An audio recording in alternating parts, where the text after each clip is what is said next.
MBBS in abroad. Apollo MedSkills 6 years of MBBS program will be completed in 35 lakhs only.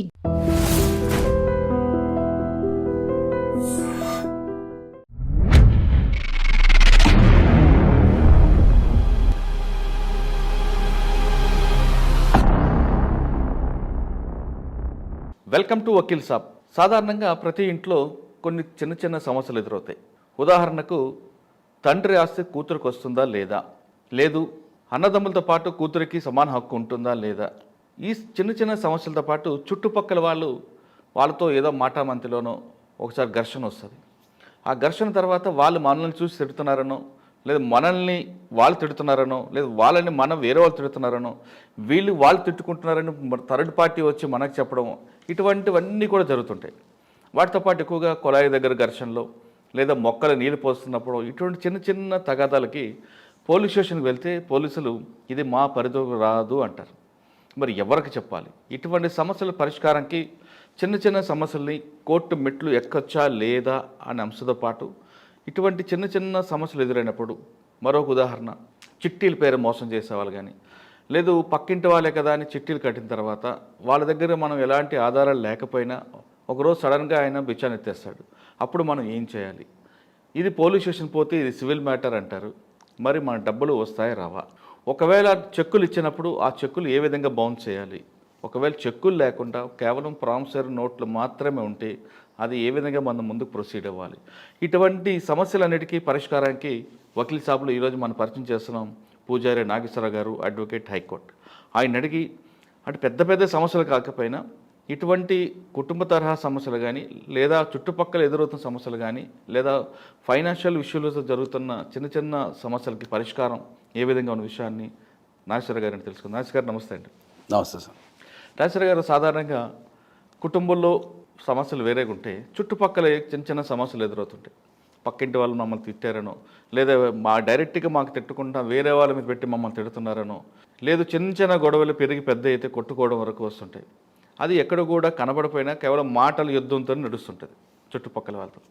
అటువంటి సమస్యల మీద police స్టేషన్కి వెళ్తే ఇది కాగజబుల్, నాన్ కాగజబుల్ అని చెప్తాం. మేము కోర్టుకి పంపిస్తాం, కోర్టులో వాళ్ళ డైరెక్షన్తోనే కేసు నమోదు చేస్తామని యాజ్ పర్ లా అదే చెప్తుంది. కానీ కంప్లైంట్ మాత్రం వాళ్ళకి ఆల్రెడీ డబ్బులు ఇచ్చేసారు పోలీసులకి, కాబట్టి పోలీసులు మా పక్షాన్ని లేరని ఒక అపోహ క్రియేట్ చేసుకుంటారు. చేసిన నేర విధానం ఏ విధంగా ఉన్నది విషయాన్ని కోర్టు అనుమతితోనే వాళ్ళు చేయాలి. కానీ బాధితుడు అవన్నీ ఆలోచించడు. ఆల్రెడీ ఆపోజిట్ పార్టీ పోలీసులకు సంబంధం ఉంది, పోలీసులకు డబ్బులు ఇచ్చాడు కాబట్టి నా కేసు నమోదు చేయలేదు అంటుంటాడు. అటువంటి ఇష్యూస్ వచ్చినప్పుడు ఏం చేయాలి? రెండోది మీకు ఇందాక చెప్పా, బంధుత్వంలోనే లేదా ఫ్రెండ్షిప్లోనే చిట్టీలు వేసుకుంటారు. బంధువు కదా, ఫ్రెండే కదా అని చిట్టి వేస్తున్నప్పుడు ఎలాంటి ఆధారం ఉండవు. సడన్గా వన్ ఫైన్ డే వాడు జంప్ అవుతాడు, అప్పుడు వీళ్ళు ఎక్కడికి వెళ్ళాలి? చెక్కులు బౌన్స్ అయితే ఏం చేయాలి? అన్నిటికన్నా తండ్రి ఆశలో కూతురికి హక్కు ఏ విధంగా వస్తుంది? సాధారణంగా ప్రేమించి బయటికి వెళ్ళిపోయిన కూతురికి వస్తుందా, లేదు తల్లిదండ్రులే కుటుంబం అంతా కలిపి కూర్చొని పెళ్లి చేసిన కూతురికే వస్తుందా? ఈ ప్రశ్నకు సమాధానం చెప్పే ముందు ఒక్కసారి బ్రీఫ్గా మీ కుటుంబ నేపథ్యం చెప్పండి. నేను సాధారణంగా వచ్చేసి ఒక అత్యంత మధ్యతరగతి కుటుంబంలో, నేను ఒక చిన్న కుగ్రామంలో, ఎక్కడ అంటే వరంగల్ డిస్ట్రిక్ట్లో చెరుపల్లి అని ఒక గ్రామం ఉంటుందండి. అది చాలా ఇప్పటికి కూడా మాకు బస్ సౌకర్యం లేదు యాజ్ ఆన్ టుడే. అటువంటి గ్రామంలో పుట్టిన నేను, తర్వాత మా ఫాదర్ ఈజ్ ఏ ఇల్లిటరేట్, అంటే వ్యవసాయ కుటుంబము మాత్రమే, వ్యవసాయ కుటుంబాన్ని ఆధారం చేసుకొని బతికిన కుటుంబం మాది. మాకు కూడా పెద్దగా అంటే చాలా తక్కువ వ్యవసాయ కుటుంబం ఉంది. నేను అక్కడ పుట్టాను. తర్వాత ఫాదర్ అప్పుడు ఆయనకున్న బ్రాడ్ విజన్ అనుకోవచ్చు, ఏమైనా అనుకోవచ్చు, దాన్ని అతి చిన్నప్పుడే, నేను ఒక 5th క్లాస్ 6th క్లాస్లో ఉన్నప్పుడే నన్ను హైదరాబాద్కి స్టడీస్ కోసం పంపించారు. అప్పటి నుంచి నేను ఇక్కడ హైదరాబాద్లో స్టడీ చేసుకుంటూ, జాబ్ చేసుకుంటూ పనిచేస్తున్నాను. తర్వాత నా డిగ్రీ అయిపోయిన తర్వాత నేను అప్పట్లో మనకు శాప్ అని ఒక కొత్త కోర్స్ వచ్చింది. అప్పట్లో డేటా సైన్స్కి సంబంధించి శాప్ అని ఒక కొత్త కోర్స్ వచ్చినప్పుడు నేను దాంట్లో ట్రైనింగ్ తీసుకోవడం జరిగింది. ట్రైనింగ్ తీసుకోగానే నాకు ఇమీడియట్లీ జర్మన్లో జాబ్ వచ్చింది. అప్పుడు శాప్ మీద హెడెల్బర్గ్ అని శాప్ క్వార్టర్స్ ఉంటుంది, అక్కడ హెడ్ క్వార్టర్స్ ఉంటుంది. దాంట్లో నాకు జాబ్ రావడం జరిగింది. ఇమ్మీడియట్లీ అక్కడికి వెళ్ళిపోయాను. దాని తర్వాత ఒక 32 దేశాలలో నేను పనిచేశాను. మొత్తం అన్ని దేశాలలో సాఫ్ట్వేర్లో నేను పనిచేసిన తర్వాత ఒక 7-8 ఇయర్స్ నేను కంటిన్యూస్గా ఫారిన్లో పనిచేసిన తర్వాత నాకు అప్పుడు ఆ జాబ్ మీద బోర్ కొట్టింది అన్నట్టు అంతే. అంటే ఆ ఇన్ఫర్మేషన్ ఐటీ జాబ్ ఎట్లా అంటే థర్డ్ పార్టీతో సంబంధం పెద్ద ఉండదు. ఎప్పుడు ఆ సిస్టమ్ మీద కూర్చోవడము, ఆ సిస్టమ్ వర్క్ చేయడము, ఆ కాన్ కాల్స్ తీసుకోవడము తప్ప మనకు ఒక మనిషితోని పెద్ద సంబంధాలు లేని జాబ్ అది. అంటే మనకు సోషల్ లైఫ్ అనేది చాలా తక్కువ. ఆ స్థాయి పెరుగుతున్న కొద్దీ అక్కడ వర్కింగ్ విధానం అంతా పెరుగుతుంది. ఫిక్స్ అయిపోయిన తర్వాత ఒక రోజు ఇక నేనే అనుకున్నాను, ఎంతకాలం ఈ 4 గోడల మధ్యలో పనిచేయాలా. కొన్ని సందర్భాలలో ఏంటంటే ఐటీ జాబ్ చేసేటప్పుడు అది రాత్రి ఏందో పగలైందో కూడా అర్థం కాకపోతుండే. ఎందుకంటే మనకు రూమ్ సేమ్ కాదు, లైటింగ్ అంతా సేమ్ ఇంకా అంతే. సో ఇక ఆ తర్వాత నేను డిసైడ్ చేసుకున్నానంటే ఇది కాదు జాబ్, మనం చేయాల్సిన జాబ్ ఇది కాదు. కంపల్సరీ ఏదన్నా మనకు పబ్లిక్ రిలేషన్ ఉండాలా, లేకపోతే జనాల తరపున పోరాడాలా అని చెప్పేసి ఆ తర్వాత నేను జాబ్ అప్పుడు నేను రిజైన్ చేసే టైంకే నా సాలరీ వచ్చేసి అరౌండ్ ఒక 1 crore రూపీస్ ఉంది. ఓకే, ప్రయాణమా? ప్రయాణం. అప్పటికి ఇంకా ధైర్యం చేసి నేను జాబు మానేసిన తర్వాత అప్పుడు ఈ అడ్వకేట్ కావాలనే ఉద్దేశం ఉండే నాకంటే చిన్నప్పటి నుంచి కోరుకుండే. కానీ ఇక రకరకాల పరిస్థితుల వల్ల, కుటుంబ నేపథ్యం వల్ల, ఫైనాన్షియల్ ఇష్యూస్ వల్ల నాకు కుదరలే. ఇక దాని తర్వాత కొద్దిగా ఫైనాన్షియల్గా సెటిల్ అయిన తర్వాత సరే ఓకే రైట్, నేను కుటుంబాన్ని నడపగలుగుతా, ఇప్పుడు అంత అర్జెన్సీ ఏం లేదు నాకు ఎర్నింగ్స్లో అని చెప్పిన తర్వాత నేను ఈ అడ్వకేట్ ఫీల్డ్ని చూజ్ చేసుకోవడం జరిగింది. ఈ అడ్వకేట్ ఫీల్డ్ని కూడా నేను ఎందుకు చూజ్ చేసుకోవడం జరిగింది అంటే, ఇప్పుడు ఫారిన్కి నేను ఒక 8 years నేను ఫారిన్లో తిరిగిన తర్వాత అక్కడ కల్చరు, అక్కడ విధానం అంతా అలవాటైన తర్వాత మళ్ళీ నేను ఇండియాకి వచ్చిన తర్వాత ఒక విషయాన్ని గమనించిన ఏంటంటే చాలా అంటే అక్కడ ఫారిన్లో ఏంటంటే ఫస్ట్ చట్టానికి విలువిస్తారు, తర్వాత వ్యక్తిగత అభిప్రాయాలకి, వ్యక్తిగత అవసరాలకి విలువిస్తారు. మన దేశంలో ఏం చేస్తారంటే చట్టం అనేది ఇప్పటికీ ఒక కొరకరాని కొయ్య కిందనో, అంటరాని తనం కిందనో ఉండిపోయింది. ఎందుకంటే ఇప్పటికీ నా దగ్గరికి, ఇప్పుడు యాజ్ ఏ అడ్వకేట్ ఇప్పటికీ నా దగ్గరికి ఐఐటీలో పనిచేసే వ్యక్తులు కావచ్చు, లేదా పెద్ద పెద్ద సంస్థలలో పనిచేసే వ్యక్తులు కావచ్చు, వాళ్ళు మనకి ఏం చెప్తుంటారంటే, సార్ ఇప్పటిదాకా మా ఇంటా వంట నేను పోలీస్ స్టేషన్ పోలేదు సార్ అంట. పోలీస్ స్టేషన్కి పోవడం అనేది నామూషియం కాదు. పోలీసులు అనేది ఒక రక్షణ వ్యవస్థ, మనల్ని కాపాడడానికి, మనకు సమాజంలో ఉన్న శాంతి భద్రతలని చూసుకోవడానికి ఉన్న రక్షణ వ్యవస్థ అది. కానీ వాళ్ళు ఎట్లా ఫీల్ అవుతారంటే, సార్ ఇప్పటికి నేను మా ఇంటి వంట పోలేదు, పరుగు పోయింది సార్, పోలీస్ స్టేషన్ పోలీసు వాళ్ళు మా ఇంటికి వచ్చారు సార్, లేకపోతే ఇంతవరకు మేము కోర్టుకు పోలేదు సార్ అంటారు. కోర్టుకు పోవడం అనేది నామోషయం కాదు. రాజ్యాంగం నీకు కొన్ని హక్కులు ఇచ్చింది, కొన్ని రైట్స్ ఇచ్చింది, కొన్ని హక్కులు ఇచ్చింది, కొన్ని ఫెసిలిటీస్ ఇచ్చింది. నువ్వు ఈ దేశంలో ప్రశాంతంగా బతకడానికి ఒక జీవన విధానాన్ని ఇచ్చింది. దాన్ని ఎక్సర్సైజ్ చేసుకోవడానికి నీకేమైనా అన్యాయం జరిగినప్పుడు కానీ, నీ రైట్స్కి ఎక్కడన్నా భంగం జరిగినప్పుడు కానీ మీరు కోర్టుకు వెళ్ళి ఎక్సర్సైజ్ చేసుకోమని చెప్తున్నది. ఇప్పటికీ ఆ జీవిత విధానాన్ని బాగా గమనించిన. అంటే ఆ ట్రెండ్ మార్చాలని మీరు లాలోకి వచ్చారు? అవును, ఆ ట్రెండ్ మార్చడానికి లాలోకి వచ్చింది ప్రధానంగా. సాధారణంగా లా చేసిన వాళ్ళు ప్రతి ఒక్కరు కూడా ముందు సర్వీస్ మోటో అంటారు, తర్వాత ప్రొఫెషనల్ అంటారు, తర్వాత కమర్షియల్ అవుతుంటారు. మరి కొంతమంది ఆ క్రిమినల్స్తో కలిసి వేరే యాంగిల్లో వెళ్ళిపోతుంటారు. కొన్ని మర్డర్ కేసులు కూడా మనం చూస్తున్నాం. క్రిమినల్ యాంగిల్ పక్కన పెడతా ఉన్నాను, అందరూ రారు. అది ప్రొఫెషనల్గా చాలా 1% కూడా ఉండకపోవచ్చు. సార్ మీరు ప్రొఫెషనల్ అనుకున్నారా, సర్వీస్ మోటో అనుకున్నారా, కమర్షియల్ చేద్దాం అనుకున్నారా? ఆల్రెడీ మీరు ఫైనాన్షియల్ సెటిల్ అయి ఉన్నారు కాబట్టి. అంటే నేను వాస్తవానికి చెప్పాలంటే నేను వచ్చిందైతే సర్వీస్ మోటో కిందనే వచ్చిన. నేను సర్వీస్ చేయాలి, జనాలకు సర్వీస్ చేయాలి, అడ్వకేట్ కింద ఎవరికైనా అన్యాయం జరిగితే మనం దాన్ని వాళ్ళకి న్యాయం చేయాలనే ఉద్దేశంతోనే వచ్చినాం. దాని మీదనే ఉన్నాం ఇప్పటికీ. ఎవరికి అన్యాయం జరిగినా కూడా మనం వాళ్ళకి న్యాయం చేస్తానికే ఉన్నాం. కానీ మనకి ఇండియాలో ఒక లాని మనం కనుక ఒక కోర్టులో కేసు నడపాలి అంటే మనకు కంపల్సరీ కొద్దిగా కమర్షియల్ యాంగిల్ ఆలోచించాల్సిన పరిస్థితి ఏర్పడుతుంది. అంటే అదొకటి ఆలోచించాలంటే మీరు ఫ్రీగా సర్వీస్ చేస్తామన్నా జనం కూడా వేరే అనుకుంటారు. అది కూడా ఉన్నది. ఫ్రీగా సర్వీస్ చేస్తాను లేదు. నేను కొన్ని సందర్భాలలో ఏమైందంటే, కొంతమందికి నేను ఫ్రీ సర్వీస్ చేయడానికి వచ్చినప్పుడు అంటే మాకు ఫ్రీ సర్వీస్ చేసి మీరు ఆపోజిట్ వాళ్ళ దగ్గర అమ్ముడు పోతున్నారా అని అదొక పాయింట్ ఉంటుంది. చెట్టు కింద అనే పదం కూడా, అనే అపవాదం కూడా వస్తుంటుంది. సో నేనైతే వచ్చిందైతే సర్వీస్ చేయడానికి వచ్చిన. కానీ ఇక కొన్ని సందర్భాలలో ఏంటంటే కొద్దిగా కమర్షియల్ కూడా కావాల్సి వచ్చింది దానికి. ఎందుకంటే అది రన్ చేయాల్సిన పరిస్థితి ఏర్పడుతుంది. ఒక వ్యక్తితో ఎప్పుడు కూడా మనం సర్వీస్కి వచ్చిన తర్వాత ఫస్ట్ కేసు ఏంటంటే, నేను సర్వీస్కి వచ్చిన ఫస్ట్ కేసు అంటే నేను అడ్వకేట్ అయిన తర్వాత తీసుకున్న ఫస్ట్ కేసు ఏముందంటే ఒక డైవర్స్ కేసు తీసుకున్నాను ఫస్ట్. 498 లేదు, డైవర్స్ కేసు అంటే డైరెక్ట్ మ్యూచువల్ డైవర్సా? లేదు, అది contested divorce. So first case అది. సో ఆ ఫస్ట్ కేసు ఎవరు మీరు మేల్ ఫీమేల్ వైపు తీసుకున్నారు? ఫీమేల్ వైఫే తీసుకున్నాను. అచ్చా, ఏంటి అంత హరాస్మెంట్ చేశాడు ఆయన? అవును. సో తీసుకున్నా. సార్ ఇప్పుడు కరెక్ట్ సబ్జెక్ట్లోకి వచ్చారు సార్. మీరు ఫస్ట్ కేసులో తీసుకున్నారు. సాధారణంగా భర్త భార్య మధ్యన జరిగే విభేదాలు కోర్టు వరకు వస్తుంటాయి. కొంతవరకు గతంలో తీసుకుంటే పెద్దల సమక్షంలో అయిపోయింది. అది అప్పుడు ఉమ్మడి కుటుంబ వ్యవస్థ ఉంది కాబట్టి నడిచేది. ఇప్పుడు వేరే వేరే కారణాల అయితే వాళ్ళు తొందరగానే డైవర్స్కి వస్తున్నారు. 498 పెట్టి డైవర్స్కి వెళ్ళాలా, లేదా మ్యూచువల్ డైవర్స్ తీసుకోవాలా, లేదు మీరు అన్నట్లుగా అమ్మాయి ముందు కంటెస్ట్ చేస్తే ఏ విధంగా ప్రొసీడ్ అవ్వాలి?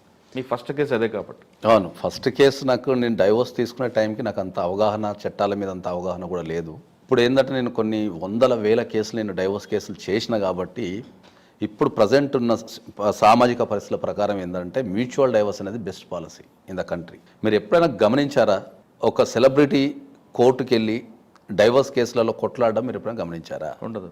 మరి ఒక సెలబ్రిటీలు కోర్టుకి వెళ్ళి కొట్లాడినప్పుడు ఒక సామాన్య వ్యక్తి ఒక కోర్టులో డైవర్స్ తీసుకోవడానికి యావరేజ్ టైం ఇండియాలో ఇప్పుడున్న పరిస్థితుల్లో 5 years పడుతుంది. యావరేజ్ టైం అంటే యావరేజ్ టైం. కొన్ని సందర్భాల్లో మనం 2 yearsలో డైవర్స్ చేసిన కేసులు కూడా ఉన్నాయి, కానీ మనం ఓవరాల్గా తీసుకుంటే ఒక డైవర్స్ కేసుకి 5 years టైం పడుతుంది. మ్యూచువల్ డైవర్స్ మ్యూచువల్ డైవర్స్ అనేది జనరల్గా అకార్డింగ్ టు లా ప్రకారం 6 months. సార్ ఇప్పుడు అప్లై చేసిన డేట్ నుంచి 6 monthsలో మ్యూచువల్ డైవర్స్ ఇవ్వాలా? సార్ మ్యూచువల్ డైవర్స్కి అప్రూవ్ అవ్వాలంటే ఏం చేయాలంటే? మ్యూచువల్ డైవర్స్కి అప్రోచ్ కావాలంటే ఏంటంటే ఇప్పుడు ఒక కేసు యొక్క ప్రతి కేసుకి కొన్ని పారామీటర్స్ ఉంటాయి. ఇప్పుడు వాళ్ళిద్దరికి కొత్తగా పెళ్ళయింది, వాళ్ళకి పడతం లేదు, పిల్లలు లేరు, అక్కడ ఏం ఇష్యూస్ ఉండవు మనకు. సో వాళ్ళు ఈజీగా మ్యూచువల్ డైవర్స్ తీసుకోవచ్చు. అంటే రీజన్ ఏం చెప్పాలి అమ్మాయి? మ్యూచువల్ డైవర్స్లో కోర్టు ఎప్పుడు ఇంటర్ఫియర్ కాదు. మ్యూచువల్ డైవర్స్లో మన కోర్టు ఎప్పుడు ఇంటర్ఫియర్ కాదు. ఎందుకంటే అది మ్యూచువల్గా వాళ్ళు ఇద్దరు అండర్స్టాండింగ్తో తీసుకున్న డైవర్స్ కాబట్టి కోర్టు ఎప్పుడు కూడా ఇంటర్ఫియర్ కాదు దాంట్లో, అంటే ఫోర్స్ చేయదు పార్టీస్ని. కాకపోతే కొన్ని సందర్భాలలో ఏంటంటే కోర్టు కౌన్సిలింగ్ ఇచ్చే అవకాశం ఉండొచ్చు. ఎందుకమ్మా డైవర్స్ తీసుకుంటున్నారు, మంచి జీవితం ఉంది కదా, చిన్న చిన్న పొరపాట్లు కదా, కలిసి ఉండొచ్చు కదా అనేది. ఎందుకంటే మంది కుటుంబ వ్యవస్థ కాబట్టి భారతదేశం అనేది ఒక మ్యారేజ్ని కాపాడటానికి కోర్టు ట్రై చేయొచ్చు. సో మ్యూచువల్ డైవర్స్లో ఎప్పుడైనా కూడా కోర్టులో రాసిన విషయాలు అనేటివి లాపరంగా ఉన్నాయా లేవా అనేది మాత్రమే చెక్ చేసుకుంటారు తప్ప. అంటే ఒక అమ్మాయి మ్యూచువల్ డైవర్స్ తీసుకోవాలంటే ఒక అడ్వకేట్కి అప్రోచ్ అవ్వాలా, కోర్టుకి వెళ్ళాలి? లేదు, కంపల్సరీ అడ్వకేట్కి అప్రోచ్ కావాల్సిన అవసరం ఏర్పడుతుంది. ఎందుకంటే సామాన్య వ్యక్తులకు కోర్టు ప్రాసెస్ కానీ, ఎక్కడ అప్లై చేయాలి, ఎట్లా అప్లై చేయాలి, దాని ఫార్మాట్ కానీ, దాన్ని నెంబరింగ్ చేయటం కానీ ఇవన్నీ వాళ్ళకు ఉండవు. కాబట్టి ఒక మ్యూచువల్ డైవర్స్ అప్లై చేయాలి అంటే కంపల్సరీ ఒక అడ్వకేట్ ఉంటేనే అది మీకు ఈజీ ప్రాసెస్. సాధారణంగా మ్యూచువల్ డైవర్స్లో అడ్వకేట్ ఫీజు ఎంత ఉంటుందండి కోర్టు ఖర్చులతో కలిపి? ఎప్పుడైనా కూడా మనం ఓపెన్గా మాట్లాడితే ఎట్లుంటుందంటే ఫ్యామిలీ కేసులలో ఎక్కడ కూడా కోర్టు ఫీజులు ఉండవు. మ్యాక్సిమం ద ఫ్యామిలీ కేసులలో తీసుకుంటారు కదా, అది ఇక అదే అంటున్నాను. మ్యాక్సిమం మనం కోర్టు ఫీజుకి వచ్చినప్పుడు ఏంటంటే ఫ్యామిలీ కేసులలో ఏ కోర్టుకైనా కూడా 10 rupees కోర్టు ఫీజు ఉంటుంది అంతే. అది మ్యూచువల్ డైవర్స్ కానీ లేకపోతే కంటెస్టెడ్ డైవర్స్ కానీ ఏ రకమైన కూడా ఫ్యామిలీ కోర్టులలో ఫీజు అనేది ఉండదు. 10 rupees ఉంటుంది. తర్వాత ప్రాసెసింగ్ అని చెప్పేసి ఇంకా కొన్ని 500 1,000 రూపాయలు ఇది నోటీసులు పంపడం అట్లాంటిది అంతే ఉంటుంది తప్ప కోర్టుకు సంబంధించి పెద్ద ఎక్స్పెన్సెస్ ఏమి ఉండవు. కానీ లాయర్కే ఉంటుందా? ఇవే ఫ్యామిలీ కేసుల్లో మొత్తం లాయర్ ఫీజే ఉంటుంది ఇంకా. సార్ ఇప్పుడు డాక్యుమెంట్ ఇచ్చాం, అమ్మాయి అడ్వకేట్ వెళ్ళింది, నాకు ఆయనకి ఇప్పుడు పడట్లేదు కాబట్టి మ్యూచువల్ డైవర్స్ అని కోర్టు ఫీజులకి లేదా లాయర్ గారి ఖర్చులకి ఇచ్చిన తర్వాత 6 నెలల సమయం ఎందుకు పడుతుందండి? చట్టం రాసేటప్పుడు ఏం చేశారు అంటే ఈ మ్యూచువల్ డైవర్స్ అనే దాని గురించి మనం మాట్లాడితే ఏంటంటే ఎక్కడైనా కూడా భార్యాభర్తల మధ్యలో ఏదైనా చిన్న అభిప్రాయాలు రావచ్చు, లేకపోతే వాళ్ళు అవగాహన లేకపోవచ్చు, కాబట్టి వాళ్ళకు ఒకరికొకరు పడకపోవచ్చు, లేకపోతే కుటుంబ నేపథ్యం ఉండకపోవచ్చు, మెచ్యూరిటీ లేకపోవచ్చు. సో వాళ్ళు ఎప్పుడన్నా కోర్టుకి ఇమీడియట్లీ మ్యూచువల్ డైవర్స్ అని రాగానే వాళ్ళని విడగొట్టకుండా వాళ్ళ మధ్యలో ఏమైనా ఉన్నాయా ఒక 6 నెలల కాలం అనేది. ఎందుకంటే మనం ప్రత్యేకంగా చెప్పాల్సింది ఏంటంటే ఈ డైవర్స్ అనే ప్రాసెస్ ఎప్పుడైనా కూడా మనసుకు సంబంధించింది. ఓకే, ఒకటే వ్యక్తితో మీరు ఒక 6 నెలలు ట్రావెల్ చేస్తే ఆ వ్యక్తి ఒకసారి నచ్చుతాడు, ఒకసారి నచ్చడు. ఓకే, సో ఆ మ్యూచువల్ డైవర్స్ అనే ప్రాసెస్ అనేది అది ఎమోషనల్గా తీసుకున్న డెసిషనా లేకపోతే వాళ్ళు కంపల్సరీ స్టాండ్ అవుతారా, ఆ 6 months ఉండగలుగుతారా ఆ డెసిషన్ మీద అనేది మెయిన్ ప్రధాన కారణం. ఎందుకంటే ఇప్పుడు ఇంట్లో ఒక గొడవ అవుతుంది, నీతో నేను కలిసి ఉండలేను, చల్ రేపు పొద్దుల పోయి మనం కోర్టులో డైవర్స్ తీసుకుందాం అని చెప్పేసి ఆ పక్కన పోయి అప్లై చేసుకుంటా కోర్టు గ్రాంట్ చేసింది అనుకో, అప్పుడు ఆ ప్రాసెస్కి వాల్యూ ఉండదు. సో అది ఎమోషనల్ ఉండొచ్చు. తర్వాత మళ్ళీ ఒక 3 నెలల కరియర్ అప్పుడు ఆవేశపడి డైవర్స్ తీసుకున్నానే ఆ వ్యక్తి మంచోడు కదా, నేను తప్పర్థం చేసుకున్నానేమో, ఇట్లాంటి కాన్సెప్ట్లు అన్నీ ఉంటాయి. సో అందుకని ఒక 6 నెలల టైం ఏం చేస్తారు అంటే ఒక 6 నెలల టైంని కంపల్సరీ కోర్టు నిర్ణయించింది. సో 6 నెలల్లో వాళ్ళ డిసిషన్ మారకుండా అట్లనే ఉంటే దానికి మ్యూచువల్ డైవర్స్ మనం శాంక్షన్ చేయొచ్చు అనేది ఉంది కాన్సెప్ట్. సార్ మ్యూచువల్ డైవర్స్లో పిల్లలు ఉన్నారనుకోండి, ఆ కేసులో అప్పుడు కోర్టు యాక్సెప్ట్ చేస్తుందా? మ్యూచువల్ డైవర్స్ నెంబర్ 1 అండి, పిల్లలు ఉంటే యాక్సెప్ట్ చేస్తుందా? నెంబర్ 2, డైవర్స్ అయిపోయిన తర్వాత భర్త నుంచి నాకు భరణం కావాలని అడిగే హక్కు ఉంటుందా? నెంబర్ 2. నెంబర్ 3, మీరు అన్నట్లుగా సంవత్సరం తర్వాత మరొకసారి ఆమెతో రీజాయిన్ అవ్వాలి అని ఆయన అనుకున్నా లేదా ఈమె అనుకున్నా మళ్ళీ యాక్సెప్ట్ చేస్తుందా? ఇప్పుడు మ్యూచువల్ డైవర్స్కి వచ్చారకు పిల్లలు ఉన్నారనుకోండి, ఇప్పుడు మ్యూచువల్ డైవర్స్కి వచ్చారికి ఏమవుతుందంటే కోర్టు కింద ముందు చెప్పినట్టు కోర్టు దాంట్లో ఇంటర్ఫియర్ కాదు. కాకపోతే ఆ మ్యూచువల్ డైవర్స్ డ్రాఫ్టింగ్లో రాసిన విధానం అనేది లీగల్గా ఉందా లేదా అనేది ఒకసారి చెక్ చేసుకుంటారు. ఈ మ్యూచువల్ డైవర్స్లో కోర్టు ఎప్పుడైనా ఇంటర్ఫియర్ కాదు కాబట్టి దానికి సంబంధించిన అడ్వకేట్లు ఎవరైతే ఉంటారో వారే కౌన్సిలింగ్ ఇచ్చి లా పరంగా ఏం చేయాలి అనే విషయాన్ని వాళ్ళు చాలా క్లారిటీగా వాళ్ళు చెప్పేస్తారు. పిల్లలు ఉన్నారనుకుందాం ఎప్పుడన్నా, ఇప్పుడు పిల్లలు ఉంటే మేమేం చేస్తాం, ఫస్ట్ పిల్లల కస్టడీ గురించి మాట్లాడతాం. పిల్లలు ఎవరి దగ్గర పెరగాల మ్యూచువల్ డైవర్స్లో, సో దాన్ని డిసైడ్ చేస్తాం. తండ్రి దగ్గర పెరగాలనా తల్లి దగ్గర పెరగాలి, అది మ్యూచువల్ అండర్స్టాండింగ్లో. కొంతమంది ఏం చేస్తారు, పిల్లల్ని తల్లి దగ్గరనే ఉండమని చెప్తారు. కొంతమంది తండ్రి కూడా పిల్లల కస్టడీ తీసేసుకుంటాడు. ఈ కస్టడీ అనేది మళ్ళీ పర్మనెంట్ కస్టడీ అనేది మనం రాయాలి కంపల్సరీ. ఎందుకంటే ఇవాళ రేపు ఎక్కడికి పోయినా కూడా అప్లికేషన్ ఫామ్స్లలో కొన్ని డీటెయిల్స్ అడుగుతున్నారు. సో ఆ కస్టడీ అనేది మనం కంపల్సరీ డిఫైన్ చేయాలి, ఫస్ట్ పాయింట్. రెండోది వచ్చేసి వాళ్ళకి సంబంధించిన ఎక్స్పెన్సెస్ ఏవైతే మెయింటెనెన్స్ అంటామో దానికి సంబంధించి కూడా దాంట్లో మనం డిఫైన్ చేయాలి. కొంతమంది ఏం చేస్తారంటే మెయింటెనెన్స్ ఎవ్రీ మంత్ ఇవ్వకుండా ఏం చేస్తారు, లంసమ్ అమౌంట్ ఇచ్చేస్తారు. ఒక 5 lakhs 10 lakhs 15 lakhs వాళ్ళ ఆర్థిక పరిస్థితులను బట్టి ఇచ్చేస్తారు. కొంతమంది ఏం చేస్తారు, పిల్లల పేరు మీద అసెట్స్ రాస్తారు. కొంతమంది ఏం చేస్తారు, నేను నెలకు ఒక 10,000 20,000 ఇస్తాను అని చెప్తాను. దాన్ని మనం కంపల్సరీ రాయాలి దాంట్లో. ఇంకా కొంతమంది ఏం చేస్తారంటే అసలు మేము ఏమి ఇవ్వమని చెప్పి రాసేస్తారు. పిల్లలకు మేము ₹1 కూడా ఇవ్వమని చెప్పి రాస్తారు. అది పార్టీస్ మధ్యలో ఉన్న అండర్స్టాండింగ్. సో దాన్ని మనం కంపల్సరీ పిల్లల కష్టం అనేది ఎక్కడ ఉండాలని ఒకటి రాయాలా. రెండోది వాళ్ళకి సంబంధించిన మెయింటెనెన్స్ కానీ ఎడ్యుకేషనల్ ఎక్స్పెన్సెస్ కానీ ఎవరు పెట్టుకుంటున్నారు, ఎట్లా పెట్టుకుంటున్నారు అనేది మనం డిఫైన్ చేయాలా. మూడోది చైల్డ్ కస్టడీ ఎవరి దగ్గర అయితే ఉంటుందో, పర్మనెంట్ చైల్డ్ కస్టడీ ఎవరి దగ్గర అయితే ఉంటుందో వాళ్ళ ఆపోజిట్ పర్సన్కి మనం విజిటింగ్ రైట్స్ అనేది కంపల్సరీ ఇవ్వాలి. ఎందుకంటే అది న్యాచురల్